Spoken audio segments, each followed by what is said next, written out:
Productions, in association with Telecare, presents the High School Football Game of the Week. Today, it's the Marauders of Bayshore High School taking on the Bellport Clippers. Well, hi, everyone, and welcome to Joseph Field here at Bellport High School for today's High School Football Game of the Week. Mike Trezza on hand with you once again, filling in for Barry Landers, and joined by Ed Ingles. And Ed, when you talk about Bellport football, you talk about Coach Joe Sipp. He's been here 30 years, closing in on 200 victories for his remarkable career. But apart from that, he's been a mentor to so many young men. One of the men he's been a mentor to will be the guy coaching on the opposite side of the field from him today, and that's Bayshore coach Jim Giattino. Well, Giattino says about Sipp, he said, the man is like a second father to me. He's made me what I am. He was very demanding, very tough on us, but he made us understand the responsibility of being an adult by playing football. And even though Coach Joe Giattino is a Bellport guy brought up in that tradition of liking to run the ball, Bayshore Ed is going to play a spread offense, and they're going to try to spread you out. They're going to try to hurry up. What does that mean here today? Well, what they want to do is get the pace. The officials can control the game, but the officials set the ball quickly and let them run that hurry-up offense. It means the defense of Bellport, you can't get people on and off the field. So the officials are going to play a big part in this game. Other than that, Bayshore wants to throw the ball a lot. When they get the ball in their hands and some real good speed burners, they make big plays. The issue with them so far, they've had some drop passes. Defensively, Bayshore plays a 4-3, Mike, and they want to come at you aggressively. And one of the guys who used to be one of those burners on the outside is now playing quarterback for Bayshore, and that, of course, is the senior, number 4, Mike Moore. Yeah, 6 feet tall. He's 175 pounds. He passed for a pair of TDs in that season-opening win against Smithtown East. He's a converted tight end. Now, he stepped in as a quarterback when Kevin Cox went down with injury. Moore has talent. He just has to become more comfortable and adjust to that new role, Mike, of being a signal caller. Let's talk about Bellport for a couple minutes, Ed. They had a great start. The opening game against Newfield really rolled that day. And then last week against North Babylon had a very tough time, offensively, especially offensively in that game. Did not score a point, held to 67 total yards offensively. The issue with Bellport is their offensive line. They're having trouble with their assignments and their zone blocking. They got to get that straightened out if they're going to be effective. Defensively, Bellport loves to come at you with a blitz. It's a blitz against a spread offense, and that's fun. And one of the places, Bellport, they're probably going to have to throw the ball a little bit more than they're accustomed to.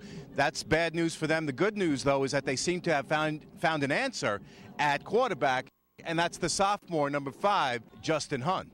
Yeah, he's a quarterback, as we said, only a sophomore, a young man. He's 6'3", though. He's tall, 190 pounds. He only has completed 7 of 27 passes, but he's had 7 drops. So Bayshore and Bellport have the same problem, receivers not hanging on the ball. Hunt's has got size, he's got potential, he's got a good arm, and then we'll try to option with him today. So that's going to be interesting. Bayshore and Bellport will get after it. We'll be back with the opening kickoff and all the action right after this. You're watching the High School Football Game of the Week on Telecare. I thought he was looking at his watch.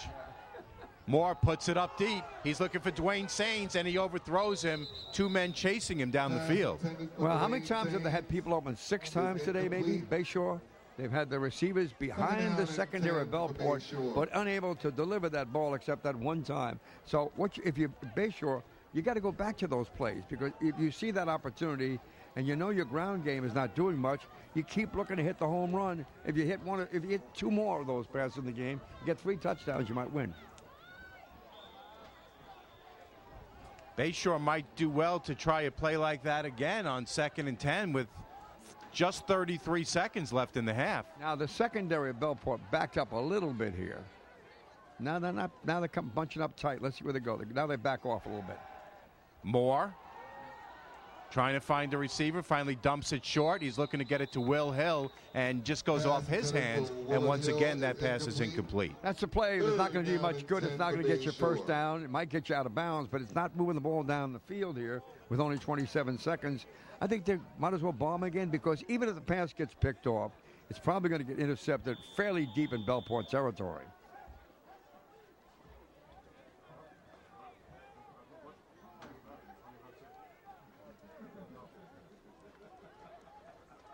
So 3rd and 10 now for Bayshore. Looks like some confusion about what play they're calling here from their own 42. Now you see the secondary to prevent defense. Hudson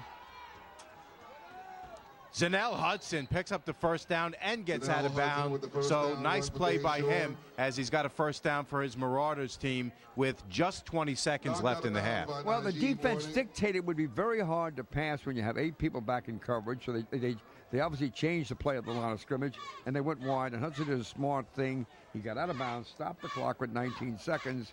And while it's been a slow trip, they have now at least moved the ball in the midfield position and can take another shot deep.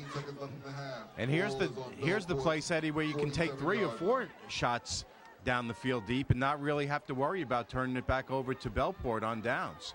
So 1st and 10 for Bayshore. Moore, he's looking deep.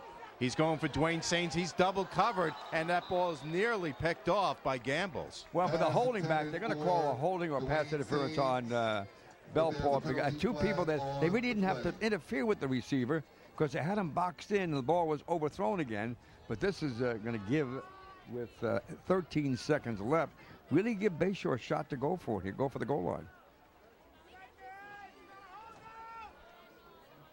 And also you get an automatic first down out of it, too. So here's Bayshore taking pops down the field. Now, the only thing you can run at this point, you do have some speedsters, all right? So rather than go deep, you could throw the ball in the flat and hope one of your speedsters can make the catch and really get it down the sidelines and run out of bounds so that you'd get another play, maybe inside the 20. So it's going to be a 1st and 10 for Bayshore from the 33-yard line.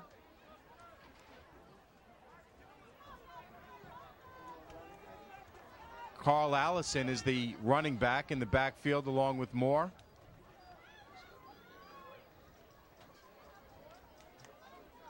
They reset the clock now. It's down to 11 seconds. So this could be the last play, but I suspect if you misfire on this, you can get another play. If it stays in bounds, it's probably your last play. Got to throw into the end zone. Moore. He's got Will Hill, and Hill has a completion at the 15. Let's see if Bayshore can get a timeout here. And it looks like they will take one with 5 seconds left in the half. Well, good job by Hill. He's the receiver number 5 who has the best hands on this team. He also runs the best routes, and he did an excellent job that time of adjusting to the underthrow. Sideline pass allowed you to get out of bounds, but can't get out of bounds. You have 1 timeout left. First and 10 from the 15 with just 5 seconds left in the half, and Bayshore down by a touchdown. Michael Moore throwing for the end zone. And he's got a completion. Did he stay in bounds? Yes, he did. It's a touchdown to Carl Hall. Beautiful body control by number 2, Carl Hall, on a nice pass from Mike Moore. And he beat one of the best defensive backs in the county, and Najee Morning right there with him. But Hall did an excellent job of really hanging on the sidelines, getting the ball. But, you know, this is the kind of play you need a replay. Too bad you haven't got high school replays like they do in the NFL and college ball, because that was very close. But he did an excellent job, I think, of keeping both feet in bounds. Excellent play by Bayshore as they get on the board and get their passing game going. Tyler White couldn't get the height last time. Let's see if he can this time. He puts it through the uprights, and he ties the score at 13 as time expires here in the first half. So we've got a good one. Bellport and Bayshore tied at 13. We'll be back with the second half and all the action right after this. This is the high school football game of the week on Telecare. Merkling